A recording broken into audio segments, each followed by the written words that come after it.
አሰላሙ አለይኩም ወራህመቱላሂ ወበረካቱ ድና የተከበራችሁ የፋፊ ኮቻ ቻናል ተከታዮች እንዴት ናችሁ? ሰላም ናችሁ? እኔ ጋር ሁሉ ሰላም ነው። ሼር ላይክ እያደረጋችሁ ለምታበረታቱኝ ከልብ አመሰግናለሁኝ ውዶችዬ።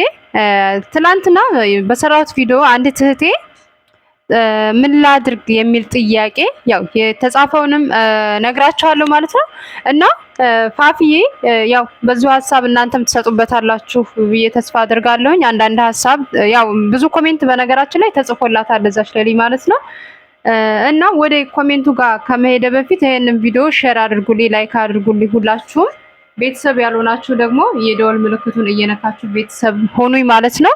አበረታቱኝ፣ አይከፈልበትም። ቢያንስ ያው ስደት መቼም አይሞላም። ያው ሀገራት መመለስ አይቀርምና ሰራበታለሁ ቻናሌን። ሁላችሁም ሰብስክራይብ አድርጉኝ ማለት ነው። ምንም አይከፈልበትም። ሰውን ማሳደግ የሚከፈልበትም አንድም ነገር የለምና ቻናሌን አሳድጉልኝ እላለሁኝ ማለት ነው ውዶች። እና የወደ እህቴ ጥያቄ ጋር ገባለሁኝ። በነገራችን ላይ ትላንት ያው ብዙ ልጆች ኮሜንት አስቀምጠውላታል ለዚች ለእህቴ። ግን እንደው አንዳንድ ያላያችሁት ለእናንተም ትምህርት ይሆናችኋል፣ ለሷም ደግሞ ኢንሻአላህ ላይ የተሻለውን ነገር ይስጣት ነው የምለው ማለት ነው። እና ኮሜንቱ ምን ይላል መሰላችሁ ልጆች? ማሬ በርቺ፣ እስቲ ጥያቄ ልጠይቅሽ። እኔ ያለሁት ስደት ነው። ባሌ ጋር ከተለያየን ወር ሆነን የኒካ ማውረጃ 200,000 ሰጥቼ ፈታኝ። አሁን ረጃቱ ብያለሁ ብሎ ጻፈልኝ። እኔ ግን አልፈልግም። ከሱ ጋር መኖር እንዴት ትመክሪኛለሽ? ፈርሞልኛል ሲፈታኝ አሁን ፈርሞልኛል ሲፈታኝ አሁን አልፈልገውም ካልኩስ ብላለች ማለት ነው። እና በመጀመሪያ ያው የኔም ግማሽ ሀሳብ ኮሜንት ሰጥተዋታል እህቶች፣ ብዙዎቹ ኮሜንት ጽፈውላታል ማለት ነው። እኔም ለዚች ለእህቴ ያው እንደ ሀሳብ ምን ትይኛለሽ ብላ ጥያቄ ስለጠየቀችኝ የብዙ ሰው ህይወት ነው ይሄ። የአንድ ሰው ህይወት ብቻ አይደለም። በብር የምትፈቱ ብር እየከፈላችሁ የምትፈቱ እዛ ጎረምሳ እየበላን በቃ በሸሪያ ፍርድ ቤት ማስወረድ ሲቻል እዛ ላሉት ይሄን ያክል ብር ክፈሉ። አረ ያ የሷ እህቴ እንደውም ቀላል ነው 200,000 ማለት ነው። ምክንያቱም የሚጠይቋቸው ከዛ በላይ ግማሹ 300 ግማሹ 400 ግማሹ ያላቸውን ንብረት ጭምር ይሄን ከተውሽልኝ ፈታሻለሁ እስከሚባል ደረጃ ያለበት ሰዓት ነው አሁን ማለት ነው። ሲቀጥል እህቴ ይሄ ልጅ ቢያንስ አንቺ ኒካ ለማውረድ ይሄን ያክል ብር ተቀብሎሽ ለወደፊት ትዳር ይሆንሻል ወይ ነው አንድ ጥያቄ ማለት ነው። እና በእርግጥ ሸይጣን በመሀላቸው ሊፈጠር ይችላል። የምትወጂው ከሆነ አንቺ ታውቂያለሽ፣ እኔ ዝግ ላይ አልገባም ማለት ነው። እንደ እህትነት ግን እንደ ሀሳብ ብዙ እህቶች ሀሳብ ሰጥተውሻል። አንቺም ያልሽው በእርግጥ እሱ ጋር አልፈልግም ነው ያልሽው። ምናልባት አንዳንድ ጊዜ ንዴት ላይ ስንሆን የምናደርጋቸውን የምንናገራቸውን ነገሮች ስለማንከታተል ምናልባት ነገሮቹ ከበረዱ በኋላ አንቺ ፍላጎትሽ ከባለቤትሽ ጋር የመኖር ፍላጎት ካለ አንቺ ታውቂያለሽ እዚህ ላይ ማለት ነው። እኛ የምንለውን ብቻ ስታዳምጪ 100% ራስሽን ማሳመን ሳይሆን ከራስሽ 100% ራስሽን አሳምነሽ እሱ ጋር ህይወት የለኝም የሚለውን ነገር ውስጥሽን ማሳመን አለብሽ ማለት ነው። እና በመጀመሪያ ብር ሳትከፊም በፍርድ ቤት ኒካ ማስወረድ ትችይ ነበረ ብር ሳይከፈል። በእርግጥ አንቺ አሁን ውጭ ስለሆንሽ ነው። ግን እዛም በሸሪያ ፍርድ ቤት በስልክ ይቻላል መሰለኝ። በስልክ እኔ ግን በአካል እዛ ፍርድ ቤት አልፈታምም እንኳን ቢል በሸሪያ ፍርድ ቤት ያኔ ምክንያትሽን ተናግረሽ ያለ ምክንያት አይደለም የሚያፋቷችሁ። በነገራችን ላይ አንዳንዴ በምክንያት ያኔ ምክንያቱ ታውቆ ነው። ምክንያታችሁ ምንድነው ነው የምትባሉት እዛ ጋር ስትቀርቡ ማለት ነው። በምክንያት ነው ለመፋታት ያሰባችሁት ምን ሆናችሁ ነው ብሎ ጥያቄ አለ። ዝም ብለሽ ያለ አንድ ነገር ከሆነ ፍቹን የፈለግሽው ማለት ነውና አንዳንድ ሰው ያው አረብ ሀገር ከመጣ ደህና ባሎቻቸውን ለመፍታት የሚጥሩ ሰዎች ስላሉ ነው ይሄንን ያልኩት ማለት ነውና አንዳንዶቹ ወንዶች ደግሞ በወንዶቻችሁ ችግር እናንተ ህይወታችሁን ከሱ ጋር መቀጠል የማትፈልጉ ትኖራላችሁ። ያ በራሳቸው በወንዶቹ ችግር ስለሚመጣ ማለት ነውና እኔ ምልሽ ሁለተኛ አያስፈልግሽም። ይሄ ልጅ ለቀላል አንቺ ኒካ ማለት ቀላል ነገር አይደለም። በብር የሸጠ ነው ማለት ነው። ገብቶሻል? የሐላል የሐቅ ሚስቱም በብር ሽጧል። ገብቶሻል? አንቺ ብር ከከፈልሽው ኒካ ሊያወርድ ማለት ነው። ትዳር ቀላል ነገር አይደለም። በብር የሚካስ አይደለም ትዳር ማለት ነው። ገብቶሻል?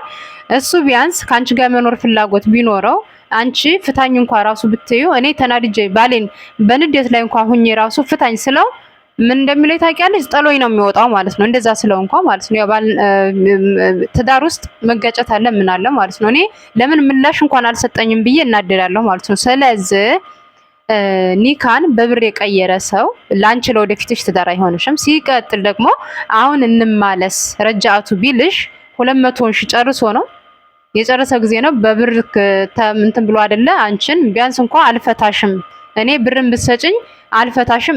የሚወድ ሰው እንደዛ ነው። ገብቶሻል? የሚወድሽ ከሆነ ባልሽ ትክክለኛ ከሆነ ብር ቀርቶ አይደለ ራሱን በቃ በትዳሩ በህይወቱ ራሱን የሚያሳልፍ ወንድ ልጅ መሆን አለበት።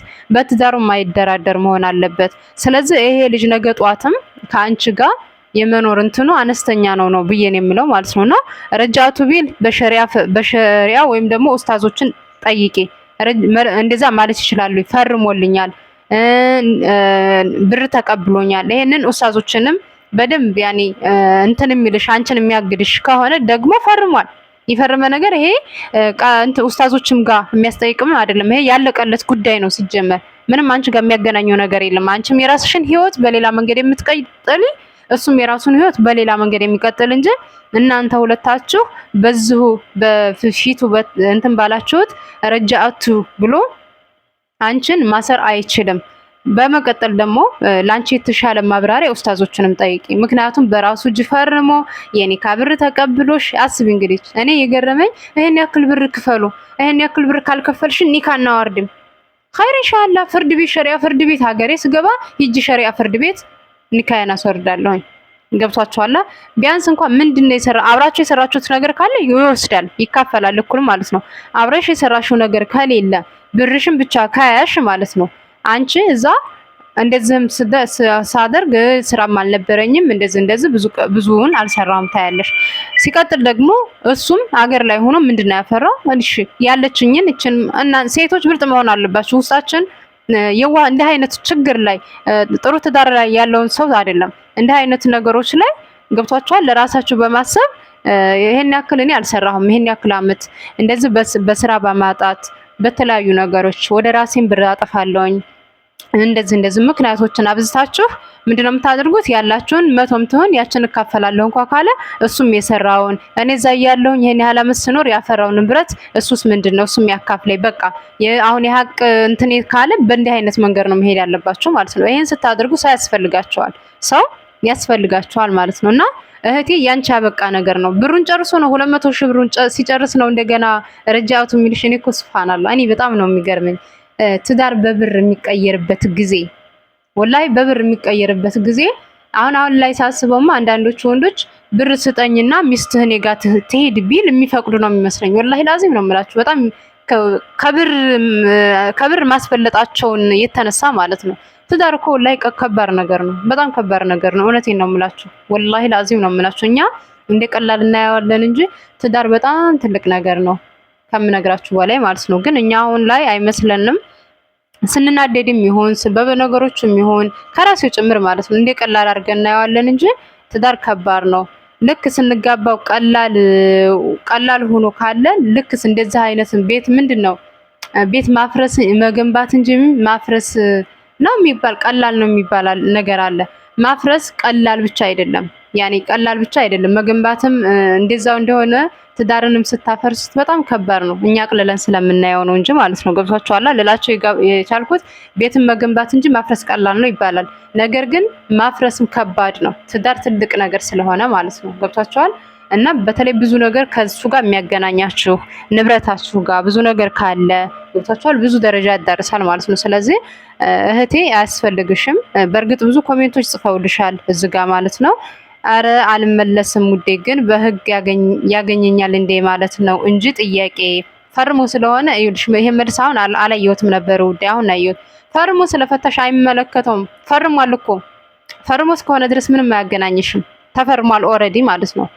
እና አይጅህልና በብር ፈቶ ረጃቱ አለ እንደ ሲጀመር አለች አንድ እህቴ የኔ እንትን ማለት ነው። ወላሂ ለአዚም ነው የምልሽ። እና ለብር ብሎ ፈቶ ሚስቱን ሀቅ ሚስቱን መልሶ እንደገና ረጃቱ ማለት ብሩን ከተቀበለ በኋላ ምንም ይሉት ነው። እሷ ሌላ ወንድ የለም ያለው አለ እንዴ?